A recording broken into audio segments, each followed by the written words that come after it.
함께 말씀 보겠습니다. 오늘 하나님께서 우리에게 주시는 말씀은 잠언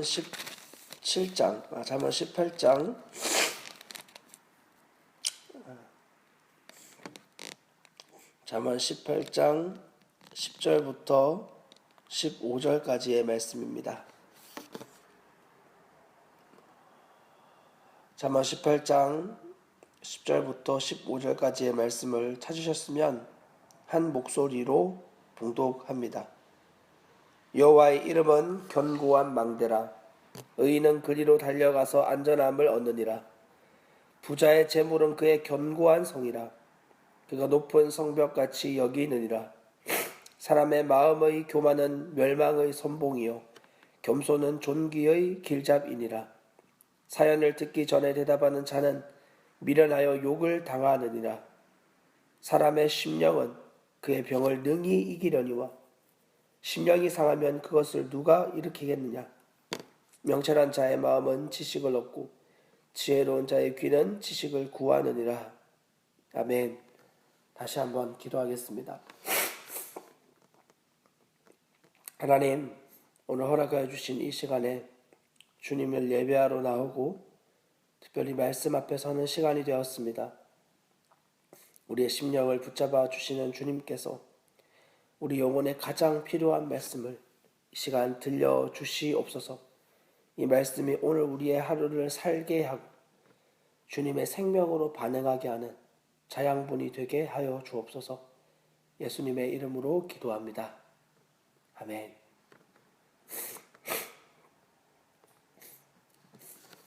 세상을 사는 사람들은 누구나 자기의 의지하는 바가 있습니다.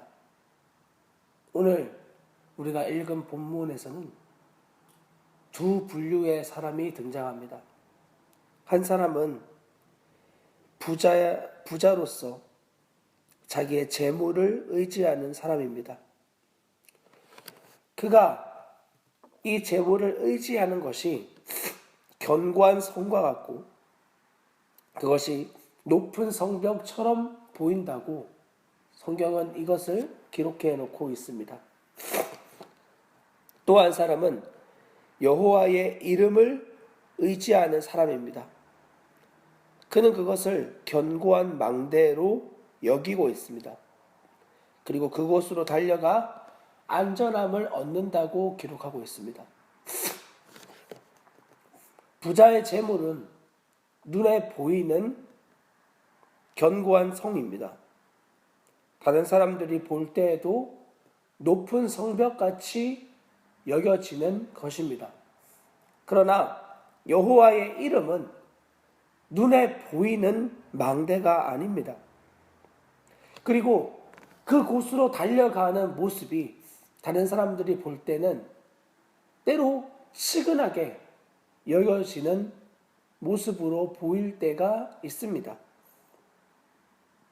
그러나 이 두 가지 중 어느 것이 12절에 나와 있는 말씀과 같이 마음을 교만하게 만드는지 확인해 보십시오. 부자의 재물과 여호와의 이름 중 사람의 마음을 교만하게 만드는 것은 당연히 부자의 재물입니다. 복음을 전하기 어려운 사람은 가난한 사람이 아닙니다. 예수님이 이 땅에 오셨을 때 주님의 이름을 멸시하고 주님의 사역을 방해했던 사람들은 세리나 창녀나 혹은 이 땅에서 터부시 당하는 사람들이 아니었습니다. 그분의 이름을 멸시했던 사람들은 바리새인과 서기관, 제사장 이런 사람들의 부류들이었습니다. 그들은 하나같이 주류의 사람들이었고 그들은 배운 사람들이었으며 학식 있고 덕망 있는 사람들이었습니다. 성경에서 말하고 있는 부자의 재물이라고 할 때 이것은 물리적인 우리가 알고 있는 돈에 국한될 수도 있지만 하나님으로 심령이 가난하지 않는 자들을 뜻할 수도 있습니다. 즉 주님의 이름을 구하지 아니하고 그분으로 주려 하지 않는 그러한 심령을 가진 사람들, 그들은 자기 의에 충만한 사람들이 되어지게 되고 그로 인해 하나님의 의를 힘써 거부하는 반응으로 나타나게 됩니다. 내가 이만큼 했는데, 내가 이런 일을 했는데 왜 하나님은 나를 도와주지 않는 거야? 이렇게 열심히 충성, 헌신, 봉사했는데 왜 하나님은 나에게 힘을 주시지 않는 거야? 이 일을 힘써 도와주시지 않는 거야 라고 반응하며 하나님의 선하심과 그분의 뜻하신 바를 믿음으로 취하지 못한 채 결국 자신을 의지해 버리는, 그리고 눈에 없어져 버릴 썩어질 것들을 또다시 추구하는 그러한 신앙의 삶으로 나아가게 되고 마는 것입니다. 그들은 결국 자신의 마음의 교만함으로 반응되어집니다.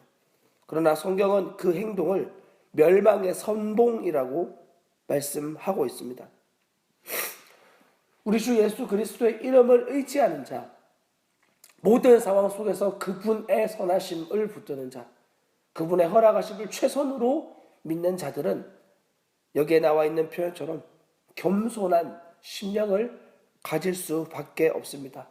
왜냐하면 세상의 모든 것들이 자신이 하는 일처럼 내 힘으로 되어지는 것처럼 여겨지는 그러한 자아의 생명이 그리스도와 함께 끝나고 더 이상 내가 사는 것이 아니라 내 안에 그리스도가 사신다는 그 확신으로 말미암아 이제는 자신이 살든지 죽든지 오직 주를 위하여 살게 되며 이전에 자기 안에 나올 수 없었던 그와 같은 선과 의로움과 거룩함과 정결함이 나올 때 그것이 자아의 생명으로 되는 것이 아닌 자기를 새롭게 하신 예수 그리스도의 생명으로 되어지는 일임을 그가 알기 때문입니다.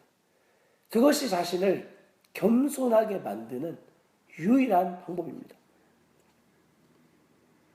사랑하는 우리 반석조항교회 성도 여러분, 우리에게 과연 선한 것이 나올 수 있겠습니까? 우리의 힘과 우리의 의지로 단 한 가지의 선한 것이라도 반응되어질 수 있겠습니까? 그럴 수 없습니다. 하나님이 기뻐하시는 모든 선한 것들은 우리에게서 나올 수 없는 반응입니다. 왜냐하면 성경은 그런 우리가 완전하게 하나님 앞에서 죽어있던 존재요, 그리고 주님을 향하여 반응하지 못했던 존재였기 때문에 그러하다고 우리에게 말씀을 전하고 계십니다. 빌립보서 3장, 골로새서 1장에 있는 말씀을 한번 보십시오.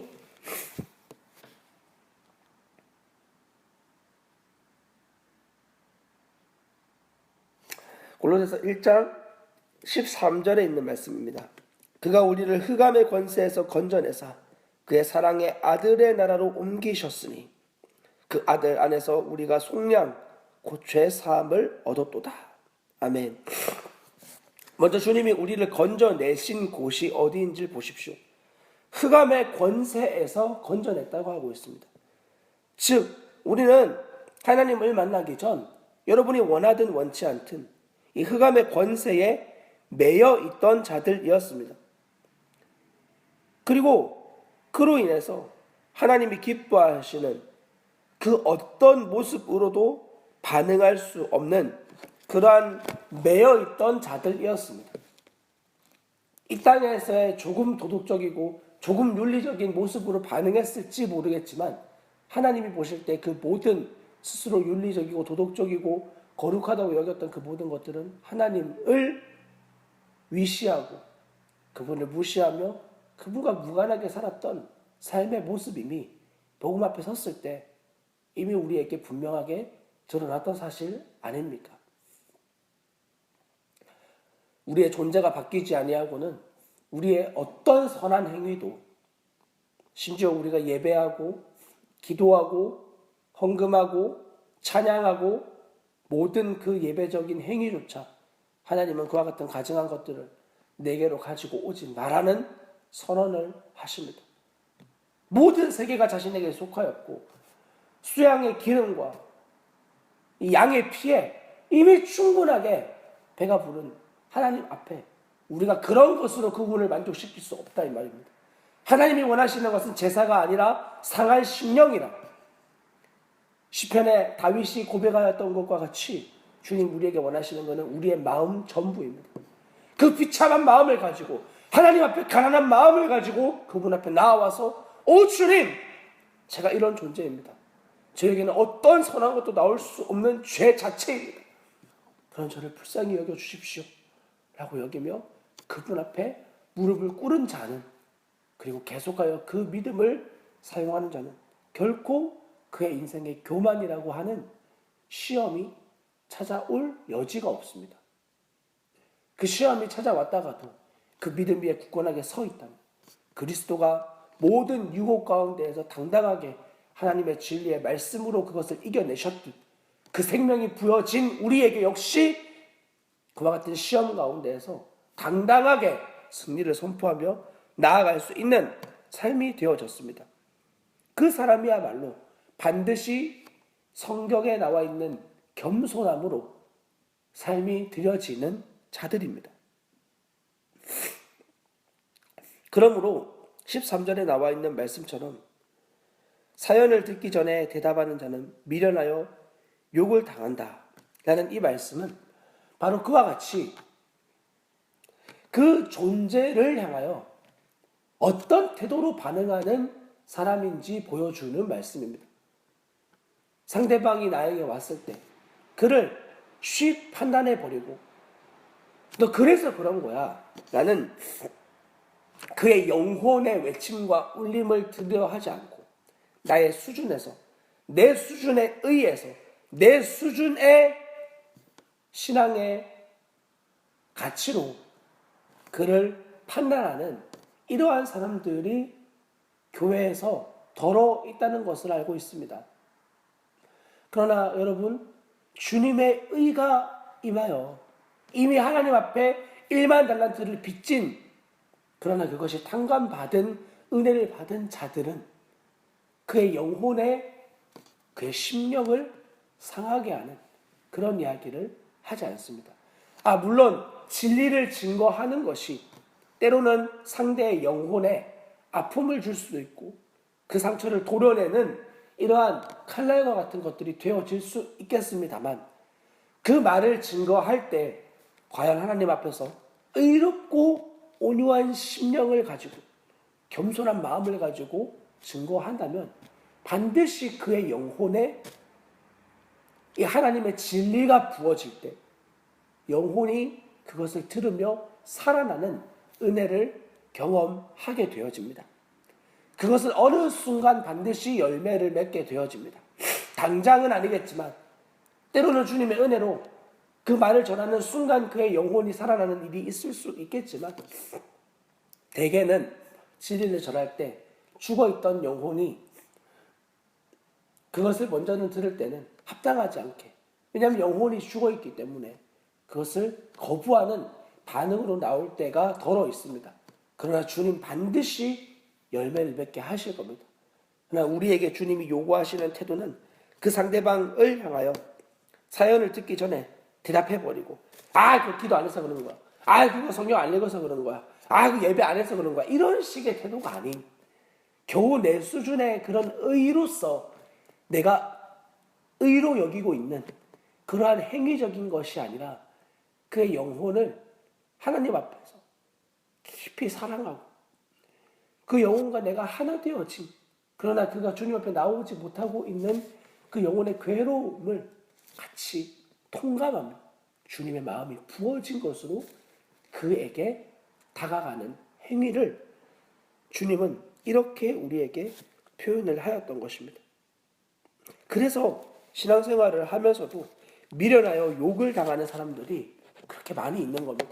왜냐하면 자신의 의가 자기의 행위에 있다고 생각을 하기 때문입니다. 14절은 이렇게 기록이 되어져 있습니다. 사람의 심령은 그의 병을 능히 이기려니와 심령이 상하면 그것을 누가 일으키겠느냐. 여러분, 우리가 하고 있는 이것은, 이 목회는, 그리고 여러분의 신앙생활은 다른 어떤 것이 아니라 여러분의 영혼을 살리는 일입니다. 우리 교회는 여러분들께, 이 건물로서의 교회는 재정을 후원해 줄 수도 없는 것이고, 그런 큰 건물을 가진 그런 교회들처럼 삐까뻔쩍하게 뭐가 있는 것도 아닌 그런 초라한 모습을 가지고 있는 것은 사실입니다. 그러나 우리의 몸된 교회가 굉장히 특별하게 다른 것이 하나 있습니다. 제가 경험했던, 제가 사역했던 또 다른 큰 교회들을 다니면서 이 장소가 결코 그들에게 부끄럽지 않은 장소가 되어지는 이유가 있습니다. 왜냐하면 이곳에는 주님이 함께 계시기 때문입니다. 감히 말씀드리지만 나의 사랑하는 주님이 이곳에 함께하고 계십니다. 작년에 저희에게 약속해 주셨던 주님은 우리와 함께 하시는 하나님이라는 표어를 주셨습니다. 그리고 올해는 그 주님이 나와 함께 하시기 때문에 그 진리를 살아가는 공동체로서 우리에게 표어를 허락하여 주셨습니다. 진리를 살아가는 생명 공동체.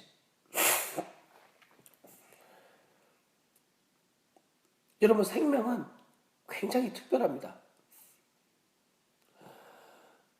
여러분, 구두 있잖아요. 구두는 딱딱하잖아요. 딱딱해서 밖에서 걸어 다니기 딱 알맞게 만들어져 있죠. 운동화도 마찬가지고. 근데 계속 걸어 다니면, 시간이 지나면 밑창이 닳아요. 그 두꺼운 구두의 밑창이 닳아요.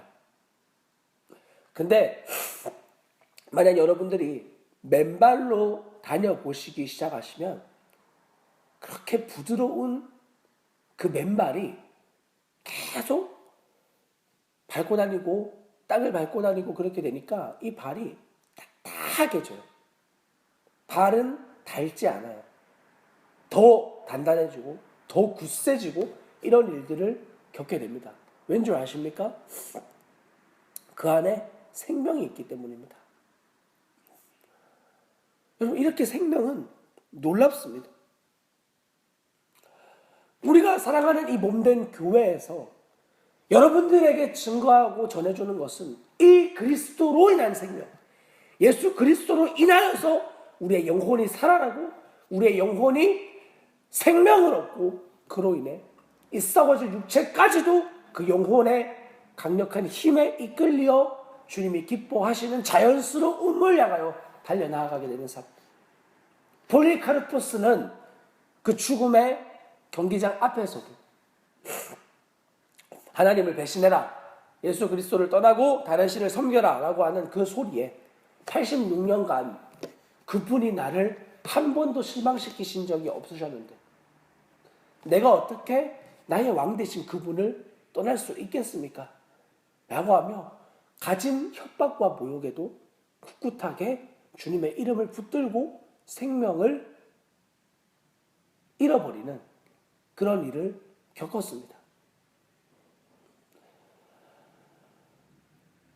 그의 삶 자체는 많은 그리스도인들에게 큰 울림을 주었고 심지어 믿지 않는 자들의 영혼에도 굉장한 울림으로 다가왔었습니다. 그리스도인들이 해야 될 것은 다른 어떤 것이 아닙니다. 바로 죽어있는 이 영혼을 살리는 일입니다. 여러분, 이거 무너지면 다 끝입니다. 모든 걸 다 가지고 있다고 생각하지만 영혼의 상처가 새겨지면 그 공고한 마음을 무엇으로 채울 수 있겠습니까? 여러분, 모든 걸 다 가진 바로가 그 꿈 하나 잘못 꿔가지고 그때부터 번민하여 견딜 수 없던 사실을 기억하실 겁니다. 인간 이런 존재입니다. 대단할 것 같지만 꿈 하나에, 생각 하나에 쉽게 흔들려 버리고 앞으로 나아가지 못하는 이런 연약하기 짝이 없는 존재입니다. 그 생각과 마음을 지키시는 주님을 붙들어야 합니다. 그리고 그 영혼은 그의 어떤 병도 이겨나갈 수 있는, 여러분 여기에 나와 있는 병이 뭐 암이나 이런 것들을 포함할 수도 있지만 단지 그것만이 아니라 우리의 영혼이 주님을 만나 생명을 얻게 되면 어떤 공격과 어떤 세상의 병, 내 육신을 무너뜨리는 그런 것들, 질병에 걸린다고 할지라도 우리 영혼이 주님과 함께 있어 살아 움직이고 그리고 생명을 얻어서 달려나아간다면 주님 기뻐하시는 방향으로 계속하여 우리의 영혼이 살아 움직여 우리의 썩어질 육체까지도 잠식시킬 수 있음을 여러분 믿지 않으십니까? 어느 권사님의 이야기로 기억하는데, 그분이 암에 걸리신 거예요. 암에 걸리셔서 병원에서 이제 수술을 하시게 된 겁니다. 그분이 이전에 복음을 만나고 내가 이제 살아야 될 이유가 이 24365 기도, 매일매일 열방을 주님께 올려드리는 이 기도를 하는 것이 자기의 사명이라고 온전하게 마음이 부어졌어요. 근데 암에 걸린 거예요. 그리고 이제 수술대에 눕게 되었습니다. 그분이 이렇게 기도했다고 그래요. 하나님, 이 수술대에서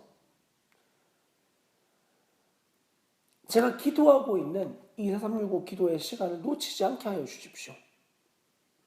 제가 주님 앞에 헌신하고 정말 주님 나라를, 열방을 구하는 이 기도의 시간을 제가 이 병상에서도 놓치지 않게 하여 주십시오.